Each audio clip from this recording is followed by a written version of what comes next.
सईद की जिंदगी कभी बहुत खुशहाल थी। घर में हंसी थी, बरकत थी और माँ बाप की दुआएं उसके साथ रहती थी। अम्मी उसे हर वक्त प्यार से देखती और कहती, मेरा बेटा सईद मेरे बुजुर्गी का सहारा है।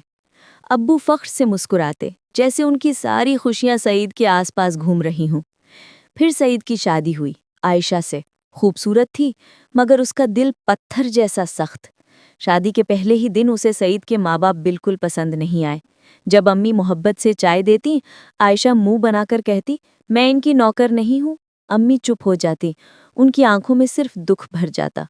आयशा हर बात में सईद के माँ बाप की तौहीन करती। कभी कहती, तुम्हारी अम्मी मुझसे जलन करती हैं। कभी कहती, तुम्हारे अब्बू मुझे घूर घूर कर देखते हैं। ये सब झूठ था, मगर सईद धीरे धीरे उसकी बातों में आता गया। अम्मी चुपचाप रो लेती, अब्बू के चेहरे पर उदासी घर कर गई। एक दिन आयशा ने सईद से कहा, या मैं या तुम्हारे माँ बाप, मैं इनके साथ एक छत के नीचे नहीं रह सकती। सईद परेशान हुआ, मगर आयशा रात भर रोना, चिढ़ना, गलत इल्जाम लगाना, ये सब करती रही। आखिर सईद ने भी माँ बाप से दूरी इख्तियार कर ली। अम्मी सिर्फ इतना कहती, बेटा किसी की बात में आकर हमें दुख मत पहुंचाओ। मगर सईद गुस्सा कर देता और कहता, अम्मी हर बात का बुरा मत कहा करें। अब्बू दिल में टूट कर कह देते, बेटा दुखी तब होते हैं जब अपना धोखा दे। आयशा ने आखिर सईद को अलग घर लेने पर मजबूर कर दिया। अम्मी ने आंखों में आंसू भरकर कहा, बेटा खुश रहना, बस कभी कभी मिलते रहना। मगर सईद एक बार गया, फिर वापस ना आया। अम्मी रोज दरवाजे तक जाकर देखती, पर सईद नहीं आता। अब्बू रात भर जागकर दुआ करते, या अल्लाह हमारे बेटे को हिदायत दे। फिर वो दिन आया जिसने घर उजाड़ दिया। अम्मी की तबीयत बहुत ज्यादा खराब हो गई। अब्बू ने सईद को कॉल किया। आयशा ने फोन देखा और चीख कर बोली, इन बूढ़े लोगों को अब क्या हो गया? चलो हमें मूवी जाने में देर हो रही है। सईद ने फोन साइलेंट कर दिया। हॉस्पिटल में अम्मी ने सईद का इंतजार करते करते अपनी आंखें हमेशा के लिए बंद कर दी।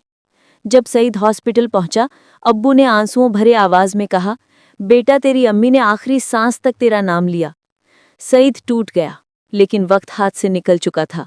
आयशा ने एक आंसू तक न बहाया, बस इतना कहा, चलो अब कितनी देर हॉस्पिटल में बैठे रहोगे।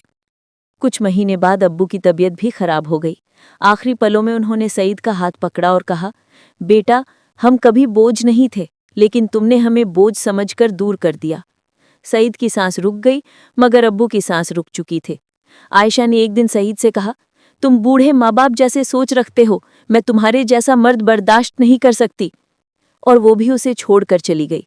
सईद पैसे, घर, दुनिया होने के बावजूद भी तन्हा रह गया।